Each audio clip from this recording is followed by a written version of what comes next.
Punjabi radio ਜੀ ਵਾਸਤੇ ਸੁਣ ਰਹੇ ਸਾਰੇ ਸਰੋਤਿਆਂ ਨੂੰ ਬਲਵਿੰਦਰ ਕੌਰ ਵੱਲੋਂ ਪਿਆਰ ਭਰੀ ਸਤਿ ਸ਼੍ਰੀ ਅਕਾਲ। ਵਕਤ ਹੁੰਦਾ ਜੀ ਖਬਰਾਂ ਦਾ।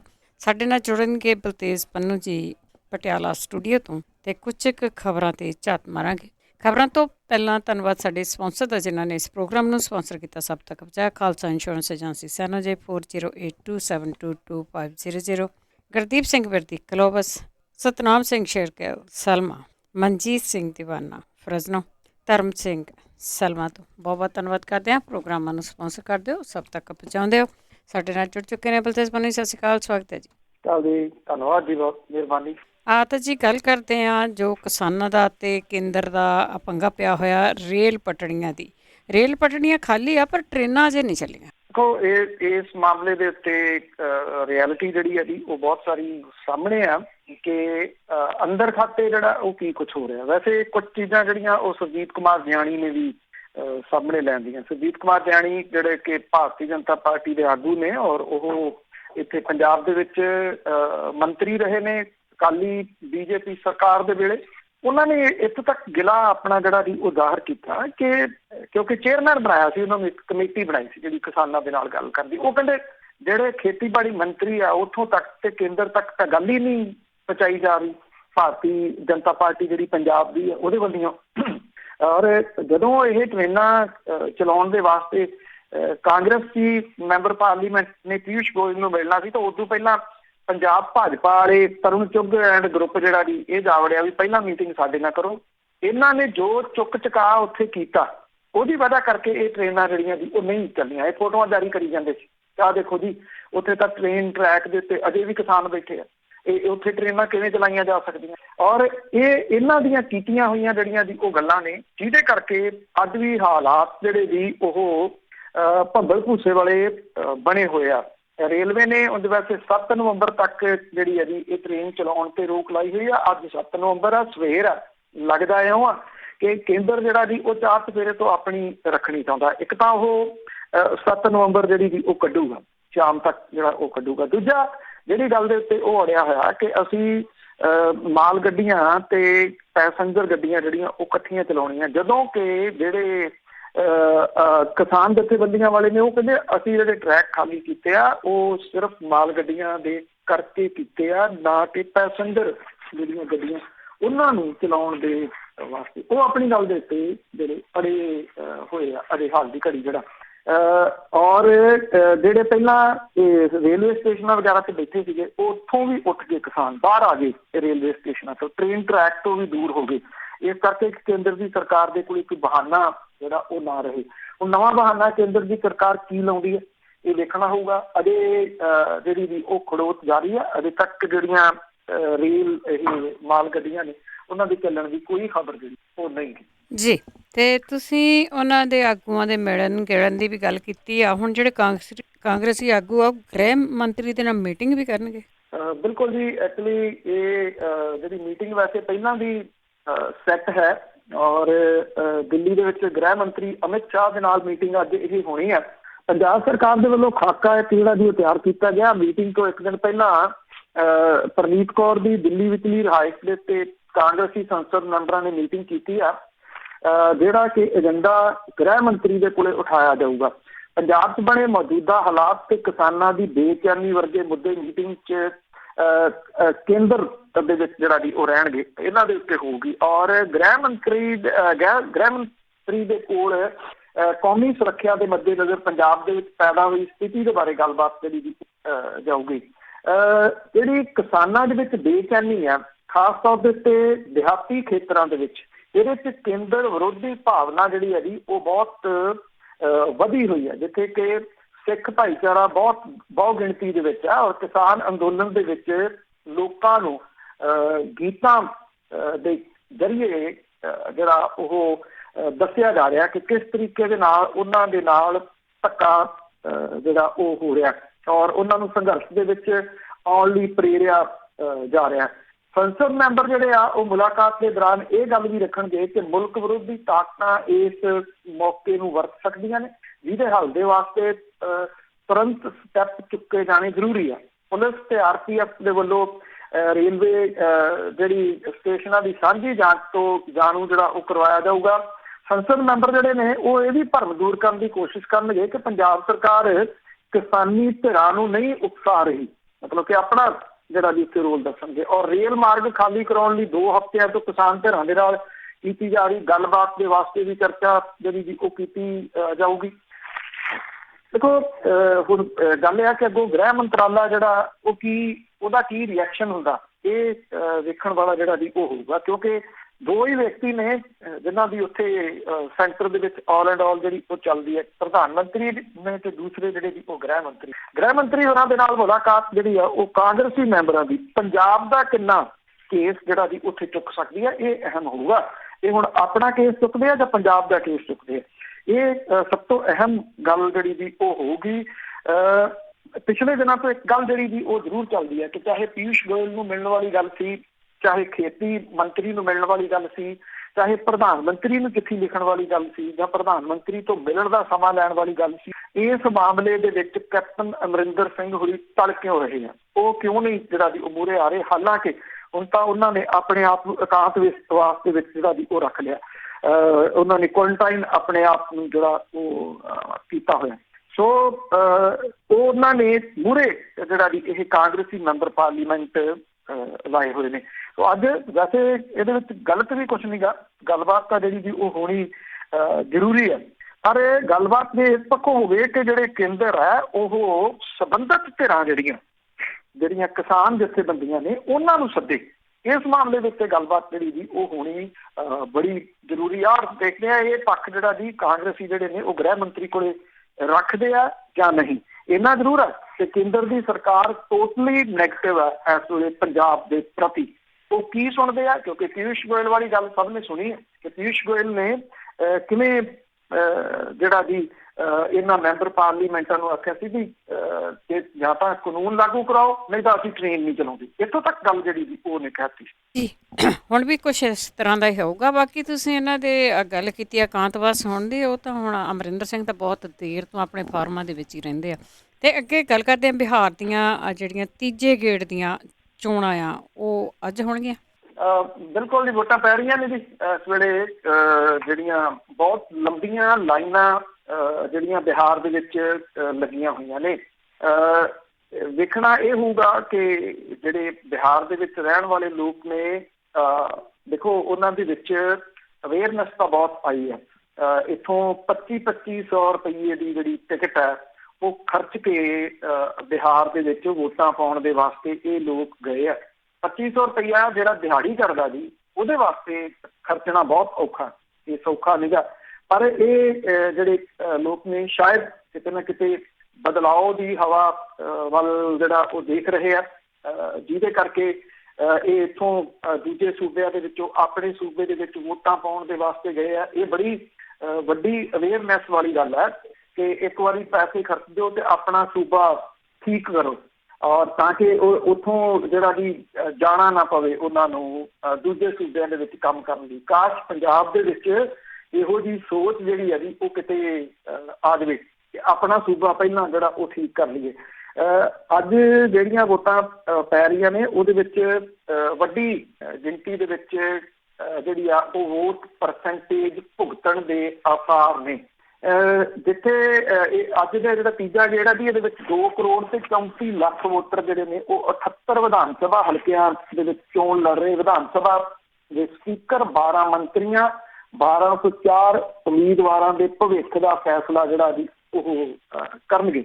ਜਿਹੜੇ ਬਿਹਾਰ ਦੇ ਵਿੱਚ ਨਵੀਂ ਪੈਦਾ ਹੋਈ ਜਿਹੜੀ ਸਥਿਤੀ ਆ ਉਹਦੇ ਵਿੱਚ ਨਿਤਿਸ਼ ਕੁਮਾਰ ਦੀ ਜਿਹੜੀ ਸਿਚੁਏਸ਼ਨ ਆ ਨਾ ਉਹ ਸਭ ਤੋਂ ਜਿਹੜੀ ਉਹ ਔਕਵਰਡ ਬਣੀ ਹੋਈ ਹੈ। ਉਹ ਇਸ ਕਰਕੇ ਕਿ ਜਦੋਂ ਪਿਛਲੀ ਵਾਰੀ ਵਿਧਾਨ ਸਭਾ ਦੀਆਂ ਚੋਣਾਂ ਹੋਈਆਂ ਸੀ, ਨਿਤਿਸ਼ ਕੁਮਾਰ ਤੇ RJD ਦਾ ਗੱਠਜੋੜ ਕਾਂਗਰਸ ਦਾ ਸੀਗਾ। ਉਹਨਾਂ ਨੇ ਕੁਝ ਸਮਾਂ ਰਾਜ ਕਰਕੇ ਇਹਨਾਂ ਤੋਂ ਤੋੜ ਵਿਛੋੜਾ ਕਰ ਲਿਆ ਤੇ ਮੁੜ ਕੇ ਭਾਰਤੀ ਜਨਤਾ ਪਾਰਟੀ ਦਾ ਜਿਹੜਾ ਸੀ ਉਹਨਾਂ ਦਾ ਸਾਥ ਲੈ ਕੇ, ਉਹਨਾਂ ਦਾ ਥਾਪੜਾ ਲੈ ਕੇ ਰਾਜ ਕਰ ਲਿਆ। ਅੱਛਾ, ਸੱਤਾ ਤਾਂ ਭੋਗ ਲਈ। ਇਹਦੇ ਵਿੱਚ ਇਹ ਆ ਕਿ ਜਿਹੜੀ ਭਾਰਤੀ ਜਨਤਾ ਪਾਰਟੀ ਹੈ, ਜਿਨ੍ਹਾਂ ਦਾ ਉਹਦੇ ਨਾਲ ਗੱਠਜੋੜ ਹੈ, ਜੇ ਇਹਦੇ ਵਿੱਚੋਂ ਇੱਕ ਪਾਰਟੀ ਕੋਈ ਨਿਕਲ ਤਾਂ ਉਹ ਸ਼ਿਵ ਸੈਨਾ ਹੈ ਹਾਲ ਦੀ ਘੜੀ।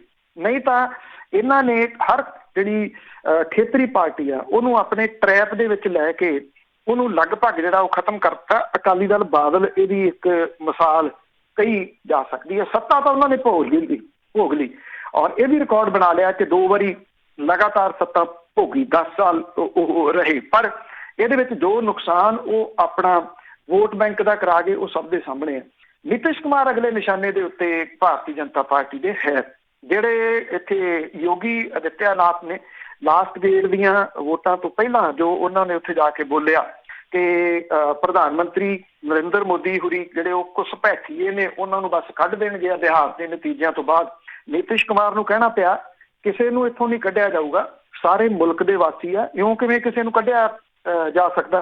ਤੇ ਨਿਤਿਸ਼ ਕੁਮਾਰ ਨੂੰ ਇਹ ਵੀ ਜਿਹੜਾ ਜੀ ਉਹ ਕਹਿਣਾ ਪੈ ਗਿਆ ਕਿ ਮੇਰੀ ਆਖਰੀ ਚੋਣ ਹੈ। ਮਤਲਬ ਕਿ ਇਮੋਸ਼ਨਲ ਪੱਤਾ ਤੱਕ ਖੇਡਣਾ ਪੈ ਗਿਆ ਆਪਣੀ ਸੱਤਾ ਨੂੰ ਬਚਾਈ ਰੱਖਣ ਦੇ ਵਾਸਤੇ। ਇਹ ਟਰੈਪ ਹੈ ਜਿਹੜਾ ਭਾਰਤੀ ਜਨਤਾ ਪਾਰਟੀ ਨੇ ਉਹਦੇ ਉੱਤੇ ਲਾਤਾ ਔਰ ਨਿਤਿਸ਼ ਕੁਮਾਰ ਲਗਭਗ ਤੁਸੀਂ ਕਹਿ ਲਓ ਕਿ ਸਿਆਸਤ ਦੇ ਵਿੱਚੋਂ ਆਊਟ ਹੋ ਜਾਣਗੇ ਜੇ ਇਹ ਜਿਹੜੀਆਂ ਦੀ ਬਿਹਾਰ ਦੀਆਂ ਚੋਣਾਂ ਇਸ ਵਾਰੀ ਹਾਰ ਜਾਂਦੇ ਆ, ਜਿਹਦੇ ਚਾਂਸਸ ਬੜੇ ਸਾਰੇ ਜਿਹੜੇ ਹੈਗੇ। ਕਿਸੇ ਸਮੇਂ ਨਿਤਿਸ਼ ਕੁਮਾਰ ਹੋਰਾਂ ਦਾ ਨਾਮ ਬਹੁਤ ਉੱਚ ਅਹੁਦਿਆਂ ਦੇ ਵਾਸਤੇ ਬੋਲਦਾ ਸੀ ਔਰ ਇਸ ਗੱਲ ਦਾ ਵੀ ਚਰਚਾ ਚੱਲਦਾ ਸੀ ਵੀ ਜੇ ਗੱਠਜੋੜ ਦੀ ਸਰਕਾਰ ਕੋਈ ਕੇਂਦਰ ਦੇ ਵਿੱਚ ਆਉਂਦੀ ਹੈ ਤੇ ਪ੍ਰਧਾਨ ਮੰਤਰੀ ਦੇ ਉਮੀਦਵਾਰ ਨਿਤਿਸ਼ ਕੁਮਾਰ ਹੋ ਸਕਦੇ ਆ। ਅੱਜ ਹਾਲਾਤ ਇਹ ਬਣੇ ਪਏ ਆ ਕਿ 15 ਸਾਲ ਰਾਜ ਕਰਨ ਵਾਲੇ ਨਿਤਿਸ਼ ਕੁਮਾਰ ਹੁਰੀ ਵੋਟਾਂ ਮੰਗ ਰਹੇ ਨੇ ਪ੍ਰਧਾਨ ਮੰਤਰੀ ਨਰਿੰਦਰ ਮੋਦੀ ਹੋਰਾਂ ਦੇ ਨਾਮ ਦੇ ਉੱਤੇ। ਟਰੈਪ ਤਾਂ ਉਹ ਫਸ ਗਏ। ਹੁਣ ਜਿਹੜਾ ਇਹ ਟਰੈਪ ਹੈ ਇਹਦਾ ਕੀ ਬਣਦਾ ਬਿਹਾਰ ਦੇ ਵਿੱਚ, ਇਹ ਬੜਾ ਅਹਿਮ ਹੋਊਗਾ। ਔਰ ਬਿਹਾਰ ਦੀ ਜਿਹੜੀ ਇਲੈਕਸ਼ਨ ਆ, ਬਿਹਾਰ ਦੇ ਜਿਹੜੇ ਚੋਣ ਨਤੀਜੇ ਆ, ਉਹਨੇ ਬਿਨਾਂ ਕਿਸੇ ਸ਼ੱਕ ਦੇ ਭਾਰਤ ਦੀ ਰਾਜਨੀਤੀ ਦੇ ਉੱਤੇ ਅਸਰ ਪਾਉਣਾ। ਜੀ ਜੀ ਜੀ, ਇਸੇ ਤਰ੍ਹਾਂ ਹੀ ਹੈ ਜੀ। ਆਪ ਤੇ ਰਾਜ ਕਰ ਲਿਆ ਨਾ। ਅੱਗੇ ਕੇਂਦਰ ਦੀ ਜੇ ਗੱਲ ਕਰੀਏ ਤਾਂ ਉਹਨਾਂ ਦਾ ਜਿਹੜਾ ਇਨਫੋਰਮੇਸ਼ਨ ਸੈਂਟਰ ਹੈਗਾ ਆ, ਉਹ ਡਿਪਾਰਟਮੈਂਟ ਸਾਕਾ ਨੀਲਾ ਤਾਰਾ ਦੀ ਜਾਣਕਾਰੀ ਦੇਣ ਤੋਂ ਨਾ ਕੀਤੀ। ਦੇਖੋ ਇਹ CIC ਹੈਗਾ ਜੀ, ਸੈਂਟਰਲ ਇਨਫੋਰਮੇਸ਼ਨ ਜਿਹੜਾ ਜੀ, ਉਹਨੇ 1984 ਦੇ ਵਿੱਚ ਨੀਲਾ ਤਾਰਾ ਦੇ ਦੌਰਾਨ ਜ਼ਬਤ ਕੀਤੇ ਗਏ ਦਸਤਾਵੇਜ਼, ਬੇਸ਼ਕੀਮਤੀ ਵਸਤਾਂ ਜਿਹੜੀਆਂ ਸੀ, ਇਹਦਾ ਖੁਲਾਸਾ ਨਾ ਕਰਨ ਦੇ ਕੇਂਦਰ ਦੇ ਫੈਸਲੇ ਨੂੰ ਸਹੀ ਠਹਿਰਾਇਆ। ਸਾਕਾ ਨੀਲਾ ਤਾਰਾ ਦੇ ਦੌਰਾਨ ਸਣੇ ਫੌਜੀਆਂ ਦੇ 576 ਲੋਕਾਂ ਦੀ ਜਾਨ ਗਈ ਸੀ। ਸੂਚਨਾ ਦੇ ਅਧਿਕਾਰ ਦੇ ਤਹਿਤ RTI ਦੇ ਤਹਿਤ ਇੱਕ RTI ਐਕਟਿਵਿਸਟ ਨੇ ਗੁਰਵਿੰਦਰ ਸਿੰਘ ਚੱਡਾ, ਉਹਦੀ ਦਾਖਲ ਕੀਤੀ ਗਈ ਅਰਜ਼ੀ ਦੇ ਉੱਤੇ ਕੇਂਦਰੀ ਗ੍ਰਹਿ ਮੰਤਰਾਲੇ ਤੋਂ ਉਹਨਾਂ ਸਾਰੀਆਂ ਚੀਜ਼ਾਂ ਦੀ ਸੂਚੀ ਤੇ ਮੌਜੂਦਾ ਸਥਿਤੀ ਬਾਰੇ ਜਾਣਕਾਰੀ ਮੰਗੀ ਸੀ ਵੀ ਇਹ ਕਿੱਥੇ ਨੇ ਇਸ ਵੇਲੇ, ਜਿਹੜੀਆਂ ਕਿ ਉਸ ਵੇਲੇ ਕਾਰਵਾਈ ਦੇ ਦੌਰਾਨ ਜ਼ਬਤ ਕੀਤੀਆਂ ਗਈਆਂ ਸੀ। RTI ਐਕਟਿਵਿਸਟ ਨੇ ਆਪਰੇਸ਼ਨ ਦੇ ਨਾਲ ਸੰਬੰਧਿਤ ਦਸਤਾਵੇਜ਼ ਤੇ ਕਾਰਵਾਈ ਦੌਰਾਨ ਮਾਰੇ ਗਏ ਲੋਕਾਂ ਦੀ ਸੂਚੀ ਵੀ ਮੰਗੀ। ਕੇਂਦਰੀ ਗ੍ਰਹਿ ਮੰਤਰਾਲਾ ਜਿਹੜਾ ਹੈ ਜੀ, ਉਹਨੇ ਇਹ ਜਿਹੜਾ ਜ਼ਬਤ ਕੀਤਾ ਗਿਆ ਸਮਾਨ ਸੀਗਾ ਉੱਥੋਂ, ਇਹਦੇ ਬਾਰੇ ਦੇ ਵਿੱਚ ਜਿਹੜੀਆਂ ਡਿਟੇਲ ਸੂਚੀ ਤੇ ਬਿਊਰੋ ਤੋਂ ਬਿਨਾਂ RTI ਦੇ ਜਵਾਬ ਦੇ ਵਿੱਚ ਕਿਹਾ ਕਿ ਸਾਕਾ ਨੀਲਾ ਤਾਰਾ ਦੇ ਦੌਰਾਨ 4000 ਦਸਤਾਵੇਜ਼, ਕਿਤਾਬਾਂ, ਫਾਈਲਾਂ, ਸੋਨਾ, ਸੋਨੇ ਦੇ ਗਹਿਣੇ, ਚਾਂਦੀ ਦੇ ਗਹਿਣੇ, ਕਰੰਸੀ, ਸਿੱਕੇ ਕੇਂਦਰੀ ਏਜੰਸੀ ਨੇ ਜ਼ਬਤ ਕੀਤੇ ਸੀ ਔਰ ਇਹ ਦਸਤਾਵੇਜ਼ ਸ਼੍ਰੋਮਣੀ ਗੁਰਦੁਆਰਾ ਪ੍ਰਬੰਧਕ ਕਮੇਟੀ ਜਾਂ ਪੰਜਾਬ ਸਰਕਾਰ ਨੂੰ ਸੌਂਪ ਦਿੱਤੀਆਂ ਗਈਆਂ ਸੀ। ਮੰਤਰਾਲੇ ਨੇ ਇਹ ਕਿਹਾ ਕਿ ਮੌਜੂਦਾ ਰਿਕਾਰਡ ਦੇ ਮੁਤਾਬਕ ਜੂਨ 84 ਦਰਬਾਰ ਸਾਹਿਬ ਕੰਪਲੈਕਸ ਦੇ ਅੰਦਰ ਫੌਜੀ ਕਾਰਵਾਈ ਦੇ ਦੌਰਾਨ 493 ਖਾੜਕੂ ਤੇ ਆਮ ਨਾਗਰਿਕ ਔਰ ਫੌਜ ਦੇ 83 ਜਿਹੜੇ ਅਧਿਕਾਰੀ ਤੇ ਫੌਜੀ ਜਿਹੜੇ ਜੀ ਉਹ ਮਾਰੇ ਗਏ ਸਨ। ਜ਼ਬਤ ਕੀਤੀਆਂ ਗਈਆਂ ਜਿਹੜੀਆਂ ਵਸਤਾਂ ਸੀਗੀਆਂ ਉਹਦੇ ਬਾਰੇ ਸਟੀਕ ਜਾਣਕਾਰੀ ਨਾ ਮਿਲਣ ਤੋਂ ਜਿਹੜਾ ਜੀ ਸੰਤੁਸ਼ਟ ਚੱਡਾ ਨੇ ਪਹਿਲੀ ਅਪੀਲ ਮੰਤਰਾਲੇ 'ਚ ਸੀਨੀਅਰ ਅਧਿਕਾਰੀਆਂ ਦੇ ਕੋਲੇ ਕੀਤੀ ਸੀ ਔਰ ਸੂਚਨਾ ਅਧਿਕਾਰ ਦੀ ਧਾਰਾ 8A ਦਾ ਹਵਾਲਾ ਦਿੰਦਿਆਂ ਹੋਇਆ ਜਾਣਕਾਰੀ ਦੇਣ ਤੋਂ ਨਾ ਕਰ ਦਿੱਤੀ ਜਿਹੜੀ ਜੀ ਉਹ ਗਈ ਸੀ।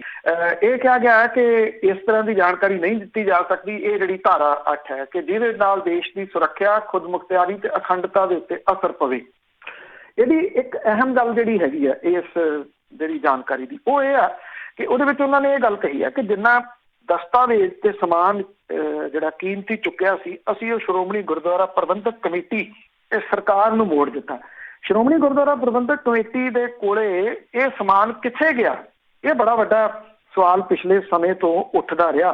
ਜੇ ਤੁਹਾਨੂੰ ਯਾਦ ਹੋਵੇ ਤਾਂ 1.5 ਸਾਲ ਪਹਿਲਾਂ ਜਦੋਂ ਸੁਖਬੀਰ ਸਿੰਘ ਬਾਦਲ ਹੋਰਾਂ ਨੇ ਗ੍ਰਹਿ ਮੰਤਰੀ ਨੂੰ ਚਿੱਠੀ ਲਿਖੀ ਸੀ ਵੀ ਸਮਾਨ ਮੋੜੋ ਸਾਕਾ ਨੀਲਾ ਤਾਰਾ ਵਾਲਾ, ਮੋੜਵੀਂ ਚਿੱਠੀ ਉਹਨਾਂ ਨੇ ਭੇਜੀ ਸੀ, ਸਾਰਾ ਦੇਤਾ, ਸਾਡੇ ਕੋਲੇ ਰਸੀਦਾਂ ਪਈਆਂ ਨੇ ਜਿਨ੍ਹਾਂ ਨੇ ਰਸੀਵ ਕੀਤਾ। ਉਦੋਂ ਬਾਅਦ ਰੌਲਾ ਪੈ ਗਿਆ। ਰੌਲਾ ਪੈਣ ਤੋਂ ਬਾਅਦ ਇੱਕ ਕਮੇਟੀ ਬਣਾਤੀ ਸ਼੍ਰੋਮਣੀ ਗੁਰਦੁਆਰਾ ਪ੍ਰਬੰਧਕ ਕਮੇਟੀ ਨੇ ਕਿਰਪਾਲ ਸਿੰਘ ਬਡੂਗਰ ਹੋਰਾਂ ਦੀ ਅਗਵਾਈ 'ਚ ਕਿ ਇਹ ਪਤਾ ਲਾਉਣਗੇ ਕਿ ਕਿਹਨੇ ਕਿਹਨੇ ਇਹ ਰਿਸੀਵ ਕੀਤਾ। 1.5 ਸਾਲ ਹੋ ਚੱਲਿਆ, ਅਜੇ ਤੱਕ ਕਿਰਪਾਲ ਸਿੰਘ ਬਡੂਗਰ ਹੋਰਾਂ ਦੀ ਅਗਵਾਈ ਦੇ ਵਿੱਚ ਬਣੀ ਜਿਹੜੀ ਕਮੇਟੀ ਸੀ ਉਹਨੇ ਕੋਈ ਮੀਟਿੰਗ ਹੀ ਨਹੀਂ ਜਿਹੜਾ ਦੀ ਉਹ ਕੀਤੀ। ਇਹ ਕਿੱਥੇ ਗਿਆ ਸਾਰਾ ਜਿਹੜਾ ਦੀ ਉਹ ਸਮਾਨ? ਇਹ ਇੱਕ ਵਾਰੀ ਫੇਰ ਮੁੱਦਾ ਜਿਹੜਾ ਉਹ ਉੱਠ ਸਕਦਾ।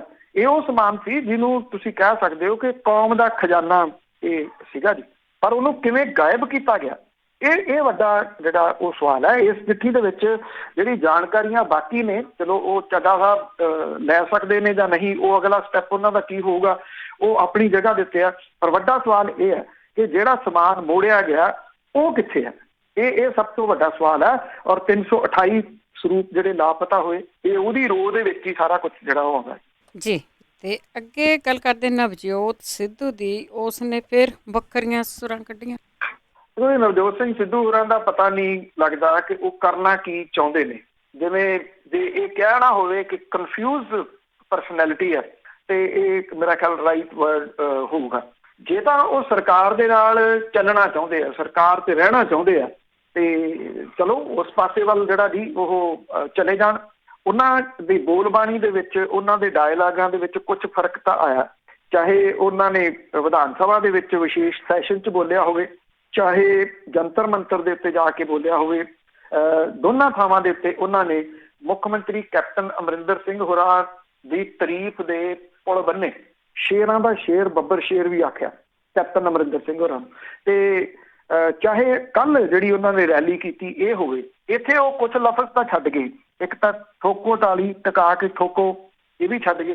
ਦੂਜਾ ਖਟੈਕ ਜਿਹੜਾ ਦੀ ਉਹ ਵੀ ਛੱਡ ਗਏ, ਜਿਹੜੀ ਕਿ ਇੱਕ ਚੰਗੀ ਗੱਲ ਹੈ, ਕਿਉਂਕਿ ਇਹ ਮੈਚੋਰ ਲੀਡਰ ਬਣਨ ਦੇ ਵਾਸਤੇ ਇਹ ਚੀਜ਼ਾਂ ਆੜੇ ਆਉਂਦੀਆਂ ਨੇ। ਕੋਈ ਸੀਰੀਅਸ ਨਹੀਂ ਲੈਂਦਾ ਜਦੋਂ ਤੁਸੀਂ ਅਜਿਹੇ ਲਫ਼ਜ਼ਾਂ ਦੀ ਵਰਤੋਂ ਜਿਹੜੀ ਉਹ ਕਰਦੇ ਹੋ। ਅੱਛਾ, ਹੁਣ ਜਿਹੜੀ ਇਹਨਾਂ ਨੇ ਰੈਲੀ ਕੀਤੀ ਆ ਇੱਥੇ ਅੰਮ੍ਰਿਤਸਰ ਦੇ ਵਿੱਚ, ਉਹ ਰੈਲੀ ਜਿਹੜੀ ਆ ਉਹਦੇ ਵਿੱਚ ਕਾਂਗਰਸੀ ਝੰਡੇ ਡੰਡੇ ਨਹੀਂ ਕਿਤੇ ਵੀ ਦਿਸੇ, ਕਿਉਂਕਿ ਕਾਂਗਰਸ ਦੇ ਝੰਡੇ ਵੀ ਹੈ ਨਹੀਂ ਸੀ, ਕਾਂਗਰਸੀ ਵੀ ਹੈ ਨਹੀਂ ਸੀਗੇ। ਉਹਦੇ ਵਿੱਚ ਕੋਈ ਕਾਂਗਰਸੀ ਉਹਦੇ ਵਿੱਚ ਸ਼ਾਮਲ ਨਹੀਂ ਹੋਇਆ। ਨਵਜੋਤ ਸਿੰਘ ਸਿੱਧੂ ਹੋਰਾਂ ਨੇ ਉੱਥੇ ਹਰੇ ਰੰਗ ਦੇ ਤੇ ਚਿੱਟੇ ਕਾਲੇ ਝੰਡੇ ਜਿਹੜੇ ਸੀਗੇ ਜੀ ਉਹ ਜ਼ਰੂਰ ਲਾਏ। ਖੇਤੀ ਕਾਨੂੰਨ ਜਿਹੜੇ ਨੇ ਉਹਨਾਂ ਦਾ ਵਿਰੋਧਤਾ ਉਹਨਾਂ ਦੀ ਕੀਤੀ ਗਈ। ਔਰ ਇਹਨਾਂ ਖੇਤੀ ਵਿਰੋਧਤਾ ਦੇ ਤੋਂ ਇਲਾਵਾ ਜਦੋਂ ਪਿਛਲੇ ਦਿਨੀ ਜੰਤਰ ਮੰਤਰ ਦੇ ਉੱਤੇ ਕਾਂਗਰਸ ਨੇ ਧਰਨਾ ਦਿੱਤਾ ਸੀ ਤੇ ਨਵਜੋਤ ਸਿੰਘ ਸਿੱਧੂ ਹੋਰਾਂ ਨੇ ਉੱਥੇ ਇਹ ਗੱਲ ਕਹੀ ਸੀ ਕਿ ਮਰਦੇ ਮਰ ਜਾਗੇ, ਅਮਾਨੀਆਂ ਅਡਾਨੀਆਂ ਨੂੰ ਨਹੀਂ ਆਉਣ ਦਿੰਦੇ ਪੰਜਾਬ 'ਚ। ਕੇਂਦਰ ਦੀ ਸਰਕਾਰ ਦੇ ਉੱਤੇ ਤਵੇ ਲਾਏ ਸੀਗੇ। ਮੁੜ ਕੇ ਬੋਲਣਾ ਸੀ ਕੈਪਟਨ ਅਮਰਿੰਦਰ ਸਿੰਘ ਹੋਰਾਂ ਨੇ, ਬੋਲੇ। ਉਹਨਾਂ ਨੇ ਨਵਜੋਤ ਸਿੰਘ ਸਿੱਧੂ ਹੋਰਾਂ ਦੀਆਂ ਗੱਲਾਂ ਕੱਟੀਆਂ। ਇਹ ਕਿਹਾ ਕਿ ਅਸੀਂ ਕੋਈ ਇੱਥੇ ਕੇਂਦਰ ਨਾਲ ਲੜਨ ਭਿੜਨ ਨਹੀਂ ਆਏ, ਅਸੀਂ ਤਾਂ ਕਿਸਾਨਾਂ ਦੀ ਗੱਲ ਲੈ ਕੇ ਇੱਥੇ ਉਹਨਾਂ ਦੀ ਗੱਲ ਕਰਨ ਆਏ ਹਾਂ। ਦੂਜੀ ਗੱਲ ਉਹਨਾਂ ਨੇ ਆਖੀ ਸੀ ਕਿ ਸਾਡਾ ਅੰਬਾਨੀਆਂ ਅਦਾਨੀਆਂ ਨਾਲ ਕੋਈ ਵਿਰੋਧ ਨਹੀਂ। ਕੈਪਟਨ ਅਮਰਿੰਦਰ ਸਿੰਘ ਹੋਰਾਂ ਨੇ ਨਵਜੋਤ ਸਿੰਘ ਸਿੱਧੂ ਦੀਆਂ ਗੱਲਾਂ ਕੱਟੀਆਂ ਸੀ। ਕੱਲ੍ਹ ਵਾਲੀ ਰੈਲੀ ਦੇ ਵਿੱਚ ਉਹਨਾਂ ਨੇ ਕੈਪਟਨ ਅਮਰਿੰਦਰ ਸਿੰਘ ਹੋਰਾਂ ਦੀਆਂ ਗੱਲਾਂ ਕੱਟੀਆਂ। ਇਹ ਆਖਿਆ ਕਿ ਜਿਹੜੇ ਕਿਉਂਕਿ ਕੈਪਟਨ ਅਮਰਿੰਦਰ ਸਿੰਘ ਹੋਰੀ ਕਹਿੰਦੇ ਸੀ ਕਿ ਅਸਤੀਫਾ ਦੇ ਦਾਂਗੇ, ਉਹਨਾਂ ਨੇ ਕਿਹਾ ਕਿ ਅਸਤੀਫਿਆਂ ਦੇ ਨਾਲ ਕੁਝ ਨਹੀਂ ਹੋਣ ਲੱਗਿਆ। ਅਸਤੀਫੇ ਦੇ ਕੇ ਕਿਸਾਨਾਂ ਦੀ ਸਮੱਸਿਆ ਦਾ ਹੱਲ ਨਹੀਂ ਕੱਢਿਆ ਜਾ ਸਕਦਾ। ਇਹ ਵੀ ਆਖਿਆ ਕਿ ਜੇ ਅਸਤੀਫਾ ਦੇ ਕੇ ਮੁੜ ਕੇ ਫਿਰ ਸਰਕਾਰ ਬਣ ਜਾਂਦੀ ਆ, ਉਹ ਵੀ ਕਿਸੇ ਸਮੱਸਿਆ ਦਾ ਹੱਲ ਨਹੀਂ। ਉਹਨਾਂ ਨੇ ਇਹ ਗੱਲ ਜਿਹੜੀ ਦੀ ਕਹੀ ਕਿ ਇਹਦੇ ਵਾਸਤੇ ਕਿਸਾਨੀ ਦੇ ਸੰਕਟ ਦੇ ਹੱਲ ਲਈ ਸਮਾਲ ਫਾਰਮਰ ਮਾਡਲ ਜਿਹੜਾ ਜੀ ਇਹ ਬਣਾਉਣਾ ਪਊਗਾ, ਜਿਹਦੇ ਵਾਸਤੇ ਪੰਜਾਬ ਸਰਕਾਰ ਆਪਣੀ ਜ਼ਿੰਮੇਵਾਰੀ ਤੋਂ ਭੱਜ ਨਹੀਂ ਸਕਦੀ। ਔਰ ਉਹਦੇ ਵਾਸਤੇ ਉਹਨੂੰ ਇਹਦੇ ਉੱਤੇ ਕੰਮ ਕਰਨਾ ਚਾਹੀਦਾ। ਨਵਜੋਤ ਸਿੰਘ ਸਿੱਧੂ ਹੋਰਾਂ ਦੇ ਸੁਝਾਅ ਜਿਹੜੇ ਆ ਜੀ ਉਹ ਗਲਤ ਨਹੀਂ ਗਏ, ਪਰ ਨਵਜੋਤ ਸਿੰਘ ਸਿੱਧੂ ਹੋਰਾਂ ਨੂੰ ਇੱਕ ਲਾਈਨ ਜਿਹੜੀ ਉਹ ਖਿੱਚਣੀ ਪਊਗੀ ਕਿ ਉਹ ਕਰਨਾ ਕੀ ਚਾਹੁੰਦੇ ਨੇ। ਉਹ ਕਾਂਗਰਸ ਦੇ ਵਿੱਚ ਰਹਿਣਾ ਚਾਹੁੰਦੇ ਨੇ, ਕਿਉਂਕਿ ਚਰਚੇ ਤਾਂ ਇਸ ਗੱਲ ਦੇ ਵੀ ਚੱਲਦੇ ਆ ਕਿ ਨਵਜੋਤ ਸਿੰਘ ਸਿੱਧੂ ਹੋਰਾਂ ਨੂੰ ਕਿਸੇ ਸਮੇਂ ਮੰਤਰੀ ਦਾ ਅਹੁਦਾ ਫੇਰ ਦਿੱਤਾ ਜਾ ਸਕਦਾ। ਇਹ ਗੱਲ ਚੱਲਦੀ ਸੀਗੀ ਕਿ ਦੀਵਾਲੀ ਤੋਂ ਪਹਿਲਾਂ ਉਹਨਾਂ ਨੂੰ ਮੰਤਰੀ ਮੰਡਲ ਦੇ ਵਿੱਚ ਸ਼ਾਮਲ ਕੀਤਾ ਜਾ ਰਿਹਾ। ਹੁਣ ਸਵਾਲ ਜਿਹੜਾ ਵੱਡਾ ਇਹਦੇ ਵਿੱਚ ਇਹ ਆ ਜਾਂਦਾ ਕਿ ਜੇ ਉਹ ਮੰਤਰੀ ਮੰਡਲ ਦੇ ਵਿੱਚ ਸ਼ਾਮਲ ਹੋਣ ਜਾ ਰਹੇ ਨੇ ਤੇ ਫਿਰ ਜਿਹੜਾ ਜੀ ਉਹਨਾਂ ਦੇ ਵੱਲੋਂ ਇਹ ਵੱਖਰੀ ਰੈਲੀ ਜਿਹੜੀ ਕਰਦੇ ਨੇ, ਇਹ ਕਿਸ ਪਾਸੇ ਵੱਲ ਨੂੰ ਇਸ਼ਾਰਾ ਕਰਦੀ ਹੈ? ਇਸ ਪਾਸੇ ਵੱਲ ਨਹੀਂ ਕਰਦੀ ਹੈ ਕਿ ਗੱਲਬਾਤ ਕੋਈ ਅੰਦਰ ਤੈਅ ਨਹੀਂ ਹੈ। ਵੈਸੇ ਨਾ ਤਾਂ ਕੈਪਟਨ ਅਮਰਿੰਦਰ ਸਿੰਘ ਹੋਰਾਂ ਨੇ ਕਿਤੇ ਇਹ ਕਿਹਾ ਕਿ ਹਾਂ ਉਹਨਾਂ ਨੂੰ ਮੰਤਰੀ ਵਾਪਸ ਲਿਆ ਜਾ ਰਿਹਾ, ਨਾ ਨਵਜੋਤ ਸਿੰਘ ਸਿੱਧੂ ਹੋਰਾਂ ਨੇ ਕਿਹਾ ਕਿ ਉਹ ਮੰਤਰੀ ਮੰਡਲ ਦੇ ਵਿੱਚ ਵਾਪਸ ਜਾ ਰਹੇ ਨੇ। ਜੇ ਤਾਂ ਉਹ ਕਾਂਗਰਸ ਨਾਲ ਜਾਣਾ ਚਾਹੁੰਦੇ ਨੇ ਤੇ ਫਿਰ ਉਹਨਾਂ ਨੂੰ ਇਹ ਰੈਲੀਆਂ ਛੱਡਣੀਆਂ ਪੈਣਗੀਆਂ। ਜੇ ਉਹ ਕਾਂਗਰਸ ਨਾਲ ਰਹਿਣਾ ਨਹੀਂ ਚਾਹੁੰਦੇ ਤੇ ਘੱਟੋ ਘੱਟ ਉਹ ਇੱਕ ਲੀਕ ਤਾਂ ਜਿਹੜੀ ਉਹ ਖਿੱਚਣ ਕਿ ਉਹ ਕਰਨਾ ਕੀ ਚਾਹੁੰਦੇ ਨੇ। ਜਦੋਂ ਕੋਈ ਬੋਲਣ ਦੀ ਵਾਰੀ ਆਉਂਦੀ ਹੈ, ਕਹਿਣ ਦੀ ਵਾਰੀ ਆਉਂਦੀ ਹੈ, ਤੇ ਉਹ ਅਕਸਰ ਅੰਦਰ ਵੜ ਕੇ ਤੇ ਖਾਮੋਸ਼ ਹੋ ਕੇ ਬੈਠ ਜਾਂਦੇ ਆ। ਮੌਨ ਵਰਤ ਜਿਹੜਾ ਜੀ ਉਹ ਧਾਰ ਲੈਂਦੇ ਆ। ਅਜੇ ਵੀ ਜੇ ਉਹ ਬਾਹਰ ਨਿਕਲ ਆਉਣ ਤੇ ਲੋਕਾਂ ਦੇ ਵਿੱਚ ਜਾਣਾ ਸ਼ੁਰੂ ਕਰ ਦੇਣ ਤੇ ਕਮ ਸੇ ਕਮ ਲੋਕਾਂ ਨੂੰ ਇਹ ਤਾਂ ਪਤਾ ਲੱਗੇ ਨਾ ਕਿ ਨਵਜੋਤ ਸਿੰਘ ਸਿੱਧੂ ਕਰਨਾ ਕੀ ਚਾਹੁੰਦੇ ਜੀ। ਤੇ ਅੱਗੇ ਗੱਲ ਕਰਦੇ ਹਾਂ ਜੱਗੀ ਜੌਲ ਦੀ। ਉਸ ਨੂੰ ਇੱਕ ਕੇਸ ਦੇ ਵਿੱਚੋਂ ਜ਼ਮਾਨਤ ਮਿਲੀ। ਦੇਖੋ, ਜੱਗੀ ਜੌਲ ਹੋਰਾਂ ਦੇ ਬਾਰੇ ਦੇ ਵਿੱਚ ਵੈਸੇ ਦੇਖਿਆ ਹੋਣਾ ਕਿ ਪਹਿਲਾਂ ਬਹੁਤ ਉਹਨਾਂ ਦੀ ਇਨਕੁਆਇਰੀ ਜਿਹੜੀ ਆਉਂਦੀ ਸੀਗੀ। ਹੁਣ ਲੋਕ ਬਹੁਤੇ ਜਿਹੜਾ ਜੀ ਉਹ ਪੁੱਛਣਾ ਹੀ ਭੁੱਲ ਗਏ, ਛੱਡ ਛੁੱਟ ਗਏ ਕਿ ਕੀ ਬਣਿਆ ਉਹਨਾਂ ਦਾ।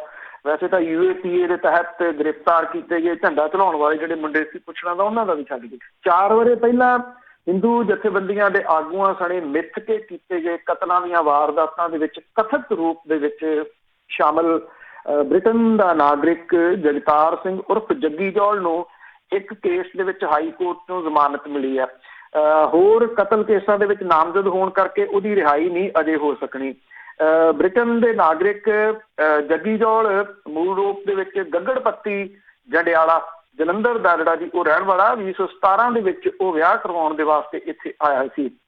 ਜਿਹੜੇ ਉਹਦੇ ਵਕੀਲ ਨੇ ਉਹਨਾਂ ਨੇ ਇਹ ਗੱਲ ਕਹੀ ਹੈ ਕਿ ਜੱਗੀ ਜੌਲ ਨੂੰ ਥਾਣਾ ਬਾਘਾ ਪੁਰਾਣਾ ਦੇ ਵਿੱਚ 17 ਦਸੰਬਰ 2016 ਨੂੰ ਆਰਮਸ ਤੇ UAP ਐਕਟ ਦੇ ਤਹਿਤ ਦਰਜ ਕੇਸ ਦੇ ਵਿੱਚ ਹਾਈ ਕੋਰਟ ਤੋਂ ਜ਼ਮਾਨਤ ਮਿਲੀ ਹੈ। ਉਹ ਨਿਆਇਕ ਹਿਰਾਸਤ ਦੇ ਤਹਿਤ ਕੇਂਦਰੀ ਜੇਲ੍ਹ ਤਿਹਾੜ ਨਵੀਂ ਦਿੱਲੀ ਦੇ ਵਿੱਚ ਬੰਦ ਹੈ। ਵਕੀਲ ਨੇ ਇਹ ਕਿਹਾ ਕਿ 8 ਹੋਰ ਕੇਸ ਪੈਂਡਿੰਗ ਨੇ। ਇਹਨਾਂ ਕੇਸਾਂ ਦੇ ਵਿੱਚ ਵੀ ਜ਼ਮਾਨਤ ਲਈ ਹਾਈ ਕੋਰਟ ਅਰਜ਼ੀ ਦਾਇਰ ਜਿਹੜੀ ਵੀ ਉਹ ਕੀਤੀ ਜਾਊਗੀ। ਸਟੇਟ ਸਪੈਸ਼ਲ ਸੈੱਲ ਦੇ ਵੱਲੋਂ ਜੱਗੀ ਜੌਲ ਨੂੰ ਪੰਜਾਬ ਦੇ ਵਿੱਚ ਹਿੰਦੂ ਜਥੇਬੰਦੀਆਂ ਦੇ ਆਗੂਆਂ ਸਣੇ ਮਿੱਥ ਕੇ ਕੀਤੇ ਗਏ ਕਤਲਾਂ ਦੀਆਂ ਵਾਰਦਾਤਾਂ ਦੇ ਵਿੱਚ ਨਾਮਜ਼ਦ ਕਰਨ ਤੋਂ ਬਾਅਦ ਇਹ ਤਫਤੀਸ਼ ਜਿਹੜੀ ਆ ਉਹ NIA ਨੂੰ ਚਲੀ ਗਈ ਸੀਗੀ। ਔਰ ਇਹਨਾਂ ਸਿਆਸੀ ਕਤਲਾਂ ਲਈ ਜਿਹੜੀਆਂ ਸੀਗੀਆਂ ਅੱਤਵਾਦੀ ਸਰਗਰਮੀਆਂ ਕਰਾਉਣ ਤੇ ਖਾਲਿਸਤਾਨੀ ਸੰਗਠਨਾਂ ਨੂੰ ਬਦਅਮਨੀ ਫੈਲਾਉਣ ਲਈ ਫੰਡ ਮੁਹੱਈਆ ਕਰਵਾਉਣ ਵਰਗੇ ਦੋਸ਼ ਜਿਹੜੇ ਜੀ ਉਹ ਲੱਗੇ ਸੀ। ਥਾਣਾ ਬਾਜਾਖਾਨਾ ਫਰੀਦਕੋਟ ਦੇ ਵਿੱਚ 26 ਜੂਨ 17 ਨੂੰ ਦਰਜ ਕੇਸ ਦੇ ਵਿੱਚ ਕਰੀਬ 1.5 ਵਰ੍ਹਾ ਪਹਿਲਾਂ ਜੁਲਾਈ 2019 ਦੇ ਵਿੱਚ ਫਰੀਦਕੋਟ ਦੀ ਅਦਾਲਤ ਨੇ ਜੱਗੀ ਜੌਲ ਤੇ ਉਹਨਾਂ ਦੇ ਸਾਥੀਆਂ ਨੂੰ ਸਬੂਤਾਂ ਦੀ ਘਾਟ ਕਰਕੇ ਕੇਸ ਦੇ ਵਿੱਚੋਂ ਬਰੀ ਕਰ ਦਿੱਤਾ ਸੀਗਾ।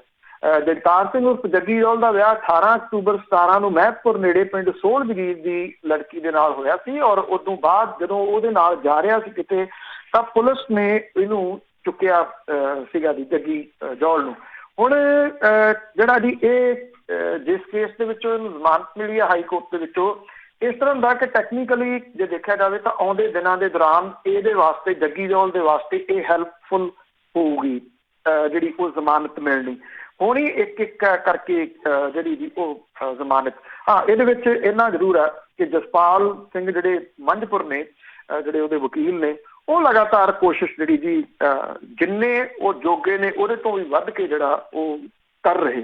ਸੋ ਲੈਟਸ ਸੀ, ਕਿਉਂਕਿ ਇਹ ਕਥਿਤ ਰੂਪ ਦੇ ਵਿੱਚ ਦੋਸ਼ ਜਿਹੜੇ ਉਹ ਲੱਗੇ ਨੇ। ਜਿੰਨੀ ਦੇਰ ਤੱਕ ਅਦਾਲਤ ਦੇ ਵਿੱਚੋਂ ਅਜੇ ਤੱਕ ਕੋਈ ਕੇਸ ਜਿਹੜਾ ਜੀ ਉਹਦੇ ਵਿੱਚ ਉਹਨਾਂ ਨੂੰ ਸਜ਼ਾ ਨਹੀਂ ਹੋਈ ਜੀ। ਇਹ ਸਾਰੇ ਚੱਲ ਰਹੇ ਨੇ। 4 ਸਾਲ ਦਾ ਸਮਾਂ ਜਿਹੜਾ ਹੋ ਗਿਆ ਕਰੋਨਾ ਦੇ ਕਰਕੇ ਅਦਾਲਤਾਂ ਦੇ ਕੰਮ ਜਿਹੜੇ ਜੀ ਉਹ ਸਲੋ ਹੋ ਗਏ। ਹੁਣ ਥੋੜੇ ਜਿਹੜੇ ਉਹ ਤੁਰੇ ਨੇ ਤੇ ਇੱਕ ਕੇਸ ਦੇ ਵਿੱਚ ਜ਼ਮਾਨਤ ਜੀ। ਤੇ ਅੱਗੇ ਗੱਲ ਕਰਦੇ ਹਾਂ, ਭਿੱਖੀ ਪਿੰਡ ਦੇ ਵਿੱਚ ਇੱਕ ਕਤਲ ਹੋਇਆ ਸੀ ਤਾਂ ਉਸ ਵਿੱਚ 4 ਹੋਰ ਗ੍ਰਿਫਤਾਰ। ਇਹ ਭਿੱਖੀਵਿੰਡ ਜਿਹੜਾ ਤਰਨਤਾਰਨ ਦੇ ਨੇੜੇ ਹੈ ਜੀ। ਇੱਥੇ ਜਿਹੜੇ ਕਾਮਰੇਡ ਬਲਵਿੰਦਰ ਸਿੰਘ ਸੰਧੂ ਦਾ ਜਿਹੜਾ ਕਤਲ ਹੋਇਆ ਸੀਗਾ, ਇਸ ਮਾਮਲੇ ਦੇ ਵਿੱਚ ਪੁਲਿਸ ਦਾਅਵਾ ਕਰ ਰਹੀ ਹੈ ਕਿ ਉਹਨੂੰ ਵੱਡੀ ਕਾਮਯਾਬੀ ਮਿਲੀ ਆ। ਇਹਦੇ ਵਿੱਚ ਪੁਲਿਸ ਨੇ ਕਤਲ ਦੇ ਵਿੱਚ ਵਰਤੀ ਗਈ ਪਿਸਟਲ ਜਿਹੜੀ ਆ ਉਹ ਬਰਾਮਦ ਕਰ ਲਈ ਆ। ਸ਼ੂਟਰਾਂ ਨੂੰ ਪਨਾਹ ਦੇਣ ਵਾਲੇ ਜਿਹੜੇ 4 ਬੰਦਿਆਂ ਨੂੰ ਗ੍ਰਿਫਤਾਰ ਕੀਤਾ ਗਿਆ। ਇਹ ਗੁਰਦਾਸਪੁਰ ਦੇ ਰਹਿਣ ਵਾਲੇ ਆ।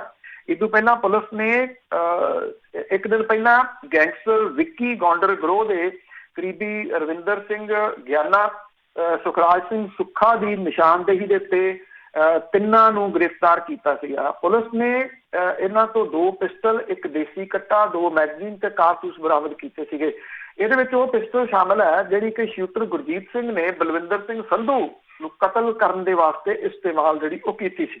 SIT ਦੇ ਜਿਹੜੇ ਮੈਂਬਰ ਨੇ FSP ਉਹਨਾਂ ਨੇ ਇਹ ਗੱਲ ਜਿਹੜੀ ਕਹੀ ਹੈ ਕਿ ਰਵਿੰਦਰ ਸਿੰਘ ਗਿਆਨਾ ਤੇ ਸੁਖਰਾਜ ਸਿੰਘ ਸੁੱਖਾ ਦੀ ਨਿਸ਼ਾਨਦੇਹੀ ਦੇ ਉੱਤੇ ਲੁਧਿਆਣੇ ਦੇ ਸਤਨਾਮ ਨਗਰ ਦੇ ਵਿੱਚੋਂ ਜਗਰੂਪ ਸਿੰਘ ਨੂੰ ਗ੍ਰਿਫਤਾਰ ਕੀਤਾ ਗਿਆ ਸੀ। ਉਹਦੇ ਕੋਲੋਂ 30 ਬੋਰ ਦੀ ਪਿਸਟਲ ਤੇ ਇੱਕ ਦੇਸੀ ਕੱਟਾ ਜਿਹੜਾ ਉਹ ਬਰਾਮਦ ਹੋਇਆ ਸੀਗਾ।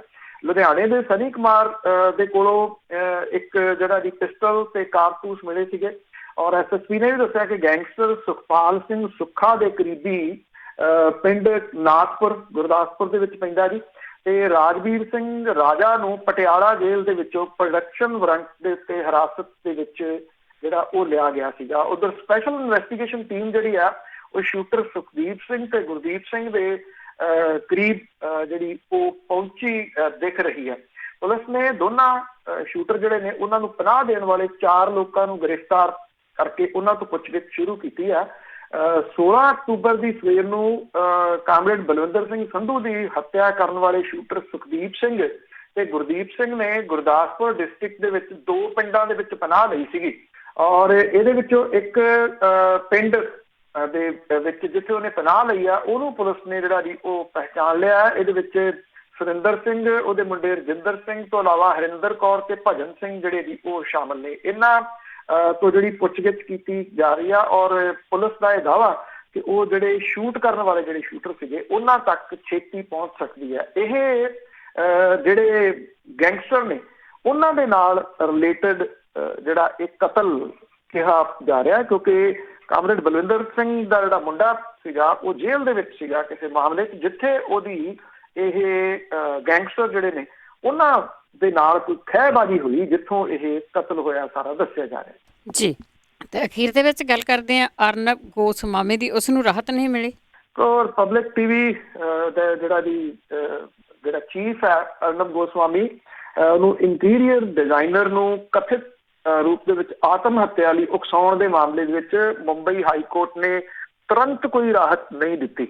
ਅਰਨਬ ਗੋਸਵਾਮੀ ਦੀ ਜ਼ਮਾਨਤ ਅਰਜ਼ੀ ਜਿਹੜੀ ਹੈ ਜੀ ਉਹ ਪੂਰੀ ਨਾ ਹੋਣ ਕਰਦਿਆਂ ਹੋਇਆ ਇਹਦੇ ਉੱਤੇ ਅਦਾਲਤ ਨੇ ਸੁਣਵਾਈ ਨਹੀਂ ਕੀਤੀ। ਜ਼ਮਾਨਤ ਅਰਜ਼ੀ ਦੇ ਉੱਤੇ ਅੱਜ ਸੁਣਵਾਈ ਜਾਰੀ ਰਹੂਗੀ। ਅਰਨਬ ਗੋਸਵਾਮੀ ਨੇ ਆਪਣੀ ਗ੍ਰਿਫਤਾਰੀ ਨੂੰ ਗੈਰ ਕਾਨੂੰਨੀ ਦੱਸਦਿਆਂ ਹੋਇਆ ਮੁੰਬਈ ਹਾਈ ਕੋਰਟ ਦੇ ਵਿੱਚ ਪਟੀਸ਼ਨ ਜਿਹੜੀ ਉਹ ਦਾਖਲ ਕੀਤੀ ਹੈ। ਇੱਥੇ 2 ਮੈਂਬਰੀ ਜਿਹੜਾ ਬੈਂਚ ਆ ਉਹ ਅੱਜ ਸੁਣਵਾਈ ਕਰੂਗਾ। ਆਰਕੀਟੈਕਟ ਤੇ ਇੰਜੀਨੀਅਰ ਡਿਜ਼ਾਈਨਰ ਅਨਵਯ ਨਾਇਕ ਨੂੰ ਕਥਿਤ ਰੂਪ ਦੇ ਵਿੱਚ ਆਤਮ ਹੱਤਿਆ ਦੇ ਵਾਸਤੇ ਉਕਸਾਉਣ ਦੇ ਮਾਮਲੇ 'ਚ ਅਰਨਬ ਗੋਸਵਾਮੀ ਨੂੰ ਲੋਅਰ ਪਰੇਲ ਸਥਿਤ ਉਹਦੇ ਘਰ ਦੇ ਵਿੱਚੋਂ ਗ੍ਰਿਫਤਾਰ ਕੀਤਾ ਗਿਆ ਸੀ ਪਿਛਲੇ ਬੁੱਧਵਾਰ ਨੂੰ। ਅਰਨਬ ਗੋਸਵਾਮੀ ਨੇ ਮੁੰਬਈ ਹਾਈ ਕੋਰਟ ਦੇ ਵਿੱਚ ਪਟੀਸ਼ਨ ਦਾਖਲ ਕਰਕੇ ਇਹ ਜਿਹੜੀ FIR ਹੈ ਉਹਨੂੰ ਰੱਦ ਕਰਨ ਦੀ ਮੰਗ ਜਿਹੜੀ ਉਹ ਕੀਤੀ ਸੀਗੀ। ਗ੍ਰਿਫਤਾਰੀ ਤੋਂ ਬਾਅਦ ਅਲੀਬਾਗ ਦੀ ਅਦਾਲਤ ਨੇ ਇਸ ਮਾਮਲੇ ਦੇ ਵਿੱਚ ਅਰਨਬ ਗੋਸਵਾਮੀ ਤੇ 2 ਹੋਰਾਂ ਕੋਲੋਂ 18 ਨਵੰਬਰ ਤੱਕ ਇਹਨਾਂ ਨੂੰ ਹਿਰਾਸਤ ਦੇ ਵਿੱਚ ਭੇਜ ਦਿੱਤਾ ਸੀਗਾ। ਫਿਲਹਾਲ ਇਹਨੂੰ ਅਰਨਬ ਗੋਸਵਾਮੀ ਨੂੰ ਇੱਕ ਲੋਕਲ ਸਕੂਲ ਦੇ ਵਿੱਚ ਰੱਖਿਆ ਗਿਆ। ਇਸ ਸਕੂਲ ਨੂੰ ਅਲੀਬਾਗ ਕਾਰਾਗਾਰ ਦਾ ਕੋਵਿਡ ਸੈਂਟਰ ਜਿਹੜਾ ਜੀ ਉਹ ਬਣਾਇਆ ਗਿਆ ਸੀਗਾ। ਅੱਜ ਜਿਹੜਾ ਜੀ ਇਹਦੇ ਉੱਤੇ ਸੁਣਵਾਈ ਹੋਊਗੀ ਔਰ ਇਹਦੇ ਵਿੱਚੋਂ ਅਰਨਬ ਗੋਸਵਾਮੀ ਨੂੰ ਜ਼ਮਾਨਤ ਮਿਲਣ ਦੇ ਚਾਂਸਸ ਜਿਹੜੇ ਜੀ ਉਹ ਹੈਗੇ ਆ, ਕਿਉਂਕਿ ਜਿਹੜੀ ਕੰਪਨੀ ਦੇ ਨਾਲ ਇਹ ਜਿਹੜਾ ਆਰਕੀਟੈਕਟ ਡਿਜ਼ਾਈਨਰ ਸੀਗਾ ਜਿਹਦੇ ਤਹਿਤ ਕੰਮ ਕਰਦਾ ਸੀਗਾ, ਕਿਉਂਕਿ ਇੱਕ ਜਿਹੜੀ ਚੀਜ਼ ਉਹਦੇ ਹੱਕ ਦੇ ਵਿੱਚ ਜਾਣੀ ਆ ਉਹ ਇਹ ਆ ਕਿ ਪੁਲਿਸ ਨੇ ਅਦਾਲਤ ਦੇ ਵਿੱਚ ਇਸ ਕੇਸ ਨੂੰ ਬੰਦ ਕਰਨ ਦੀ ਐਪਲੀਕੇਸ਼ਨ ਲਾਈ ਸੀ ਜਿਹੜੀ ਅਜੇ ਮਨਜ਼ੂਰ ਨਹੀਂ ਸੀ ਹੋਈ, ਪਰ ਹੁਣ ਦੁਬਾਰਾ ਪੁਲਿਸ ਨੇ ਇਨਵੈਸਟੀਗੇਸ਼ਨ ਦੇ ਵਾਸਤੇ ਇਹਨੂੰ ਕਢਵਾ ਲਿਆ।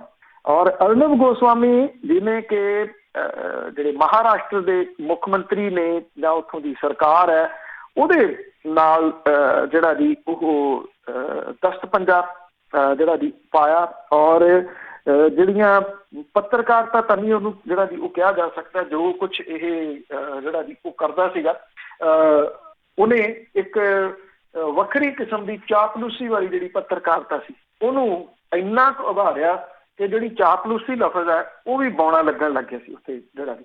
ਸੋ ਅੱਜ ਅਦਾਲਤ ਦੇ ਵਿੱਚ ਫੈਸਲਾ ਹੋਊਗਾ ਕਿ ਉਹਨੂੰ ਜ਼ਮਾਨਤ ਮਿਲਦੀ ਆ ਜਾਂ ਨਹੀਂ।